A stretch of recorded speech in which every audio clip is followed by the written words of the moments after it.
Hello and welcome to this Not Artemis Resources webcast. My name is Liam and I'm the host of today's show.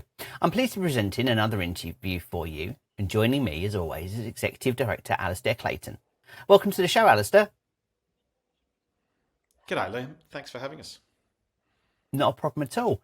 If you do not know much about the company, Artemis Resources Limited is a gold and copper focused resources company with major assets in the West Pilbara, including the Radio Hill plant and the 100% owned Paterson Central in the world-class Paterson Range in the East Pilbara. They are committed to the discovery of multi-million ounce gold and copper resources. Another quarter has flown past for us, Alastair. What have you been up to since we last spoke? Well, lots, thanks Liam. I'm pleased to report today, hopefully some of your listeners would have seen our recent Carlow Castle MRE, which frankly, I think we're all pretty proud of. I certainly have had some very nice messages from industry and mining industry and investment industry in terms of the numbers. It's only a waypoint on our way, hopefully, to bigger and better things at that project. But yeah, we were really pleased with the numbers, Liam, and certainly in these rising cost times, to have a sort of 2.5 head grade is pretty darn good. So yeah, very pleased with that, and obviously we'll cover it in a bit more detail in the interview. But yeah, we've obviously been happily drilling away out the Patersons. I've been out there a couple of times myself of late, and watch this space. But lots going on. Fantastic. I see that you're not in your usual office. Where are you today? No. Working from home from London today, Liam. Unfortunately, I've caught the dreaded lurgy, not COVID, but just making sure I don't pass it to anyone else other than the dog. Oh, bless you. Let's talk about your Greater Carlow project, because you are, and rightly so, extremely excited about it. On the 13th of October, you announced an inferred mineral resource of 704,000 ounces of gold equivalent at 2.5 grams per tonne from 8.74 million tonnes of ore, I believe. Just how good is that Greater Carlow project? Look, just stepping back a bit, and I think we may have spoken this last time we spoke, what we wanted to do with the Carlow resource was, and we always thought it was capable of delivering this, was to take the existing known mineralised envelope and effectively crunch it, make it a higher grade deposit. And that obviously means excluding some tonnes and ounces and focusing on sort of quality. That's what we said we're going to do, and absolutely thrilled that we've delivered that. As I said, to put it in context for some of your listeners, we all want to get to the million ounce equivalent and beyond, and that's certainly something that we've spoken about for some time. But as costs rise in the industry, and we're seeing inflation throughout all industries, there's one thing that offers you the best cushion against rising costs across the board, and that's grade. So what we said to our team was, that's fine. We haven't changed our medium-term goal of a million ounce equivalent plus. But guess what? It's got to be done at 2.5 and above. And I hope shareholders and potential shareholders can take a bit of solace in that rather grab for the lower grade resource, we've gone for a higher quality subset of that. And we've put that out there as the basis for the project going forward. It's not what we think is only there. It's open in all directions, especially at depth and up crosscut to Carlow North and other areas we've spoken about. But we wanted to put a peg in the sand of where we think the project's going and what it can be, and yeah, we're pretty happy with that. And as I say to people, 2.5 gram equivalent head grades, it must show me better. It's 83% of that's coming from open pit. That's something great to crack on with, and we hope we'll put a value line marker in the sand for Artemis going forward. Absolutely. With that open pit, I don't wish to make an assumption, but just for those that might be new to this sector and industry, the open pit is going to be the first or the easier to get to, isn't it, as opposed to going for an underground mine? Sure. Look, and look, there are different levers and cost levers associated with open pit versus underground, etc. And there are there are a number of dimensions in play there in terms of cost inputs. But in a very simplistic way, starting from an open pit perspective, bearing in mind there's no real overburden where we are. Mineralisation is basically from surface. It basically means your capital outlay, effectively, to get to your ore or your first money is potentially a lot lower. Okay, so that's always attractive as a general rule, and it allows for bulk establishment of a large scale mining operation pretty quickly, rather than having to build a decline or a shaft and then create drives and those sort of things to bring tonnage in. You can pretty much access it as you're paying for yourself to go down. So that's the basic theory behind what we're doing. I mean, it's a really good project. I noted between not only your announcement, but also a broker note that was released today, that given the location of the project and the fact that you have your own processing mill, it's really not that far down the road. The whole project is just in a fantastic location, isn't it? Yeah, look, just stepping back for a sec. I mean, in terms of sort of Carlow, what we've always said, we do own the Radio Hill plant down the road, and that was something we inherited when we took the company over, and what a great asset to go. I think probably what we've proven since we're putting this release out is that Carlow will be probably so big that it will require its own standalone processing plant where it is. Radio Hill's only about 30 kilometres away, but that's actually fantastic, because if you, again, it's everything flows through to capital and OPEX. Carlow, I jokingly tell brokers and people to come on site visits, is the best located project in Australia. Why do I say that? Well, if you've got a hankering for a Big Mac, you can, in half an hour, you can be at the Big Mac drive-through in Karratha. And while that might seem like a banal story, the point is that it all impacts on capital. So a gold mine in Western Australia can often, not always, but can often be, it's effectively a standalone village or town. So that requires an airport, an airstrip, accommodation village to put everyone up, catering facilities, water treatment plant, all those sort of machinations you expect if you're looking after a couple of hundred people, right? Well, the great thing about the location of Carlow is we're 9 kilometres from the town of Roebourne, and we're only 22 kilometres from the city of Karratha, which is colloquially known as the capital of the Pilbara. Okay, so all those capital items don't have to go in. Those capital items don't need to be operated, so that could potentially flow through to OPEX. But look, we're just at inferred resource stage, and I'm just making the broad brush statements that are blindingly obvious, that not having to build all these things is only going to save you money. Okay, and just talking about the MRE, I think there's something else that I'd really like to highlight to your listeners, because I think it could probably help them in evaluating or thinking about this project or other projects for other companies. We've had about 12 months of pretty strong cost inflation throughout the sector.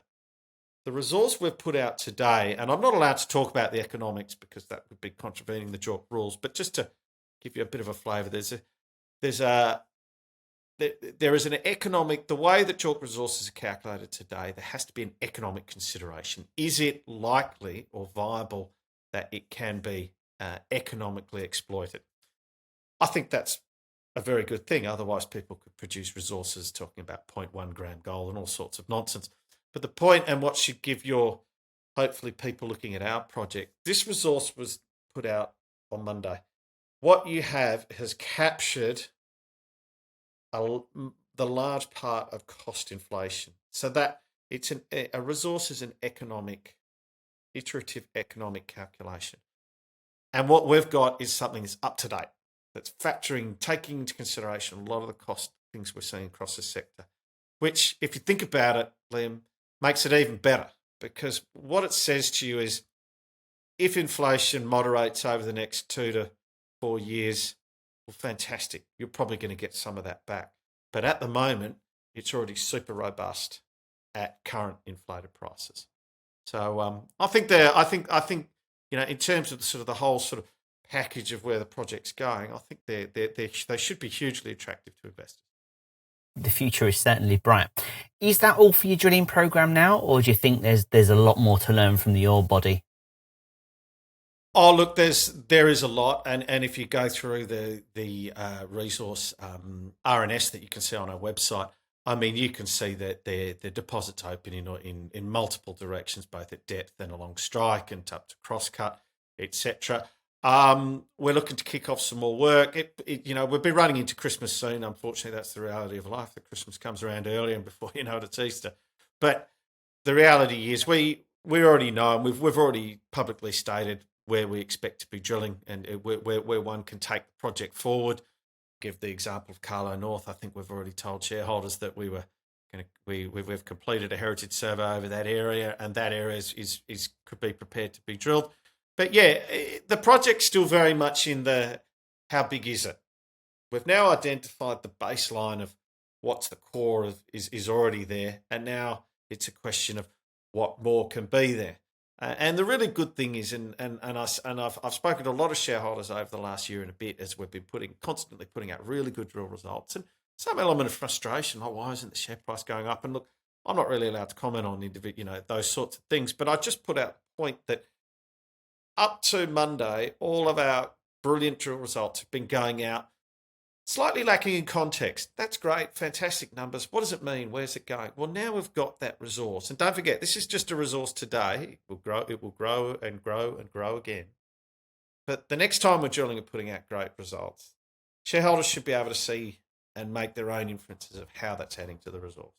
So hopefully we've finally put some context back into it.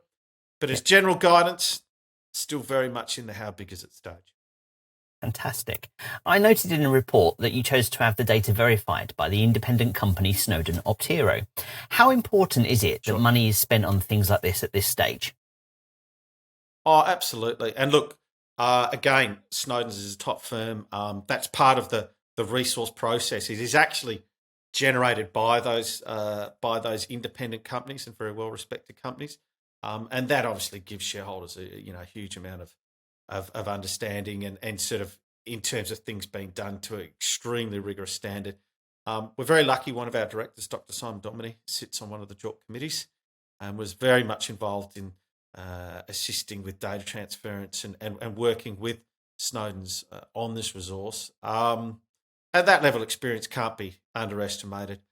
We've published within our resource statement, you'll see the assumptions or the basic bedrock assumptions towards the back of the RNS. Have a look at them. Have a look at the base assumptions there. They are all not pie in the sky. They are robust. And that's all about putting together something that really can withstand anyone trying to pick it apart. So look, we're really confident that a really high level of scrutiny was put into the resource. It wasn't done just to grab, quote unquote, the biggest number. It was done to generate what we really think there on a grade basis and then could drive the project forward.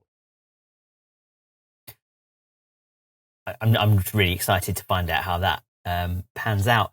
You have announced that you've intersected broad shallow zones of copper and nickel at Chapman. The results there are really encouraging. What's going to happen next there? Yeah, look, it's probably sort of for no other reason than we've had so much on with the Carlow resource. That's probably just sort of dropped back in a bit in people's minds, just to sort of refresh people's minds. Chapman is a really interesting zone. It's only it's only about 1 kilometre south of Carlow. Okay, we came in, we drilled a couple of holes at the end of 21, and we got some fantastic, actually copper gold results. Believe it or not, I think it was 10 metres at 3%, 3.5% copper or something like that.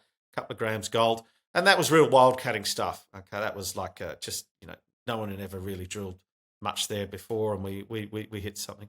We came in and just did some really broad space drilling. When I mean broad space, I mean several hundred metres apart per hole, just with a couple of drill holes. And what we intersected, I suppose, poses a lot of questions, and we're certainly not claiming it's a discovery yet. But what we intersected was a large, what we call an ultramafic body, which talks about the iron magnesium content of the rocks, where you typically find what we call magmatic nickel copper deposits. And to give you an example, there's a very attractive nickel copper deposit only a few kilometres away, owned by another company to the east of us called Azure, that's putting together a fantastic nickel resource there. Look, we're really encouraged by those. We certainly need to refine our work to come in on the higher grade stuff, but combined nickel and if you put the nickel and copper together, while we consider them all grade potential yet, they certainly suggest that you're in that system. It's about 850 metres to 1 kilometre long. Like I said, had very scant drilling on it already. And that's something we're going to come back to. But like I said, our focus really has been unashamedly on Carlow. We need to deliver that for shareholders. And like I said, I'm absolutely stoked that we have delivered it. We're going to move on now to the Paterson Central, where you're next door to one of the biggest finds in a generation. Things are hottening up further in the Paterson, both with the temperature and what is being found with the drill bits. How is your own current drilling campaign going? Looked really well, and I was up there not long ago myself. I think people who follow Twitter might have seen some of my nice pictures from site. Look, really well. We've been chugging away with a single drill rig since June, July. And we've been putting holes in primarily around the Apollo area, pretty much as planned. Certainly, look, it's always nice to just look, a little way over and there's someone else's drill rigs just to the south of you, and I'll let you draw those inferences. That's not really my place. I'm just focused on what we're doing. But look, our team's done a terrific job. As you know, where are we? We're getting towards mid to late October. We'll be finishing up the end of November, something like that, maybe a bit before. It just depends on when we finish our drill holes. The good news for everyone, and you may have heard this from other companies, is the labs are turning around quicker. I'm going to find a bit of wood to touch and hope that doesn't change in a hurry, but we are seeing quicker turnaround, markedly quicker turnaround of labs. We're seeing a lot less exploration, call on exploration teams. I think that's possibly due to ramping up of capacity and probably due to more scarce availability of capital across the junior sector. But we can get rigs and people and those sort of things that people like me have been bleating on about for the last 2 years are certainly falling much more back towards what we call the bounds of normal. But yeah, we're happily drilling away there. And as I said, it's until you really go out there and stand there and see what's going on at Javier, on what's going on at our ground, it's quite hard to just sort of look at an aerial or satellite view or aerial map or something like that to really gain an understanding of the palpable sort of electricity that's going on there with the discovery and what it does to people and how it makes them feel. And like I said, we were hosted there and we were very grateful for that. And we've been, like I said, we've already got drill core in at the labs. So people, I'm very confident. We had to wait a hell of a long time last year, to the point of people like me just getting tired of making quote unquote excuses. But at the end of the day, lab times blew out 3-4 months, which is just untenable in terms of being able to not just run our own programs, but keep people informed as they should be. But like I said, we've already got drill holes in there. I was just speaking to our GM not an hour ago, who's just tucking in for dinner up there. And yeah, look, let's just wait and see. We did say we'd be updating shareholders as we went along. I do expect to be updating shareholders in the next couple of weeks. And then on we go. But obviously, yes, it is getting hot up there. Luckily, it was only low 30s when I was there. I think we're sort of 38, 39 now. And of course, the corporate temperature's risen, Liam, with the eponymous Andrew Forrest taking a big stake in our next door neighbour. Absolutely. I have a question about that coming up later on, if I may. Sure. Later on. What I have had, though, is a question from one of our viewers, and they've written in and asked, one could speculate, using satellite data, that the drill teams from Newcrest and Artemis could throw things at each other due to the fact they're so close. What would happen, and obviously this is absolute speculation, if it was to be proven that both companies were drilling the same ore body? Oh, geez, Liam, do you know the funny thing is, life imitates art. I was involved in, I wasn't involved in the discovery, but I was a geologist just post-discovery at a company called Eagle Mining, and the next door neighbour, we actually shared the same gold deposit, which I believe has just poured its 12 millionth ounce.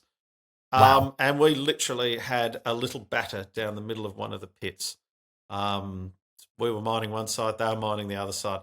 They eventually bought us, of course. That asset's called Jundee, which is one of the bigger gold mines in Western Australia. But yeah, I've always said God's got a sense of humour, tends to put mineral deposits on tenement boundaries or the like. Look, the simple thing is these are not uncommon, and common sense always prevails. Okay. Yeah. There is always one thing, people think that miners are all big, gruff and tough. And look, sometimes they are big, gruff and tough. But it's over and above that. It's a highly professional and collegiate industry. People tend to work together, create value where there is no, because of course with no development, there's no value. And those situations are not uncommon. And well, 99% of the time, common sense is the prevailing force of the universe, and an arrangement, whatever that could be, is come to. Would we ever throw anything at them? Absolutely not. Lovely people. Nice people, I do nice mean crews. that. More like we're more likely to try and borrow a tin opener that someone forgot to pack or something like that. That's probably the highlight of any interaction that would happen. Okay. I nearly put into my notes about a fight with one of those big guns that the kids all run around with the big orange bullets shooting at each other, but I didn't think that was necessarily appropriate. Yeah. So you've already kind of alluded to this, so I don't expect to touch on it for very much, but I just wanted to ask, do you expect the outstanding cores to be back from the lab to your teams before Christmas? Obviously, we'll still need time to analyse and collate that. I think you were the first to start your drilling campaign for this season, so everyone's going to be looking to you for that turnaround time, and B, because we're all excited to see what's hiding underneath that cover up there at the Paterson. Sure, absolutely. Yeah, look, absolutely. I think I did drop into Greatland's camp at Black Hills, actually. Lovely bunch of fellas. Said g'day. Yeah, look, as I said, turnaround time's pretty good. We have regular trucks going out to Port Hedland and Karratha. Drove it myself a couple of times later. It's good, lovely 8.5, 9 hour drive. But yeah, the core then goes pretty rapidly to our Radio Hill facility, where the team cut it, log it, and shoot it off down to the lab's toot sweet. You can pay for rush gold, we call it. So it rushed for the gold analysis, and the multi-element, i.e. copper, it's everything else usually tags along behind it. But yeah, look, I don't think there's any problem in saying guidance that things are orders of magnitude faster than they were last year. And yeah, I don't think we're going to be waiting for, I think we should have some or all of our results pre-Christmas. That is certainly my expectation. Absolutely. That's grand. I love the fact that you say just a lovely 8.5, 9 hour drive, where here in the United Kingdom, an 8.5 to 9 hour drive, you could go from London to Edinburgh, which is not the whole way up the country, but it's a damn good part of it. Just shows you how big it all is. God, it nearly took me that just to get to Northampton the other weekend. Stay off the M1 viewers. Yeah, no, look, like I said, we got the teams are pretty committed, and you know it is hard slog, but if it was easy, everyone would be doing it. Moving back to Radio Hill now, the processing plant is currently underway with a refurbishment. With gold and copper prices starting to show signs of being on the move again, when do you anticipate starting production? Oh yeah, look, Liam, Radio Hill, it's a funny one, isn't it? You know, it's the question I get asked a lot. Look, Radio Hill was a nickel copper plant back in the 90s. Previous management did some refurb and added a gravity gold circuit. Look, we haven't done any further work on that. I don't expect to in the near term, to be honest with you, because we were always waiting to see how big Carlow was and how big Carlow can be. I think we've answered that question, and we've answered with a definitive standalone plant at Carlow. That's no bad thing. That means the economies of scale and building are scaling up. You know, Radio Hill was only circa 425,000 tonne per annum. To give viewers a general idea, you know, a 1 million ounce gold deposit, if you had to give a very broad brushstroke, would generally entail a 1 million tonne per annum plant plus. Okay, just to give you an idea of scaling. And of course, mining's all about scale and about economies of scale. So look, I think we've pretty much definitively answered that question. That Carlow is something that, when developed, will be its own beast, and we're hopeful that through the exploration drill bit, you know, we can make the requirement just bigger and bigger and bigger, because that's a mark of the success of making that resource bigger.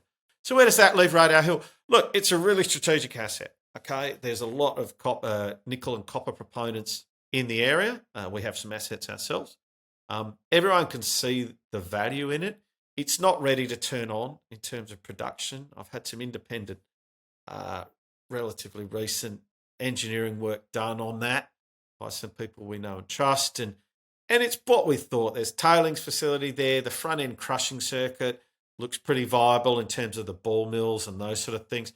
But the back end of the plant, which is really where you create the concentrates, what we call the flotation thing, that needs to be completely rebuilt. It's 1990s technology anyway. You want to move forward with the new processing, optimized flotation circuits, new environmentally friendly chemicals, and all those sorts of things. I mean, you wouldn't want to use a late 90s mobile phone.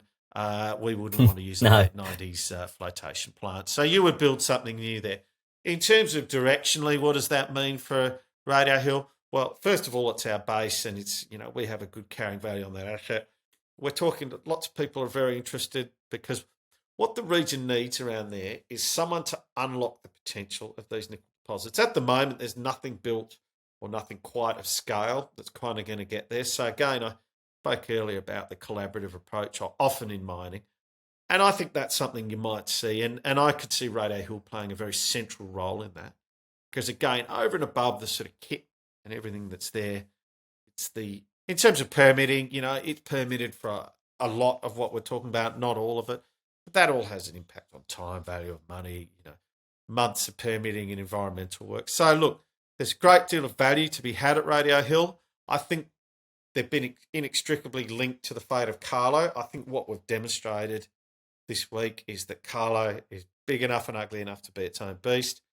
What we're then going to do with Radio Hill, well, like I said, we're talking to lots of people about that. There's hopefully a collaborative approach that can put some capital back in to get that asset ready to process some theoretical ore, and then start bringing in ore from all these sort of projects and create a real sort of hub and spoke approach. But that's watch this space. But like I said, we've been so focused on Carlow and drilling in the Patersons.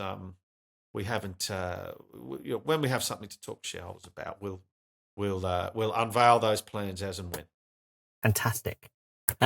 So the question on everybody's lips that everyone probably really wanted to get your opinion on. In recent weeks, your neighbours in the Paterson Central, Greatland Gold, have seen considerable investment from new partners. One of which is a billionaire that goes by the name of Andrew Forrest. This is via one of his investment companies. Do you think he's done now, or do you think he's got bigger plans in the desert? Sure. I'll have to disclose that I worked for Andrew for 5 years. Did you really? I didn't dig deep enough for that. Yeah. So anyway, look, again, in a caveat that I'm not putting words in his or anyone else's mouth, but I had a great time working for him. And to say the man thinks big, be the understatement of the universe. Andrew sees over the horizon and beyond of what most people are capable of, and more importantly, he can execute it. But look, all that aside, and I haven't spoken to any of the proponents we're talking about, just to be clear, other than sending my best to Sean, saying what a great deal. Well, and I mean that, what a great deal. Andrew is a shareholder. He not only has the pockets deep enough to whatever vision he has for the Patersons on a gold and copper basis, he has the tenacity to help execute. And I think Sean, with Elizabeth Gaines and Mark Barnabar joining the board, I mean, I fail to see what more you could really want. What does it mean for little old Artemis? Well, look, we're just doing what we always said we were going to do. We're just away exploring. Is it great to have two people interested in a region rather than just one? Yeah, of course it is. That's just a general observation, Liam. But yeah, I think it's a fantastic deal. The Patersons requires graft and money, and it requires people that are prepared to take a view and a long view to put something together. I think we can all, I'm sure you, your shareholder, your listeners, Greatland shareholders, Artemis shareholders, we can all see where that's going. And in terms of sort of building a hub and spoke approach for both gold and copper in the Patersons. Well, for all its challenges, again, show me a better region to be trying to put together into something that could not only one of the world's great gold districts, but one of the world's great copper producing districts as well. So yeah, really interesting. I, like yourself, was probably surprised but cheering on from the sidelines, and roll on 2023. Absolutely. And Alastair Clayton, Executive Director of Artemis Resources, thank you for joining me. Do you have anything else you'd like to say to our audience? No, other than, look, hey, Liam, thanks for your time. And yeah, like I said, we look forward to just keep delivering news and watch this space. Absolutely. Thank you very much. That brings us to the end of this webcast, ladies and gentlemen. If you'd like to reach out to us, you can contact us with the Twitter address that's on the screen now. We hope you enjoyed it, and we hope to speak to you again soon.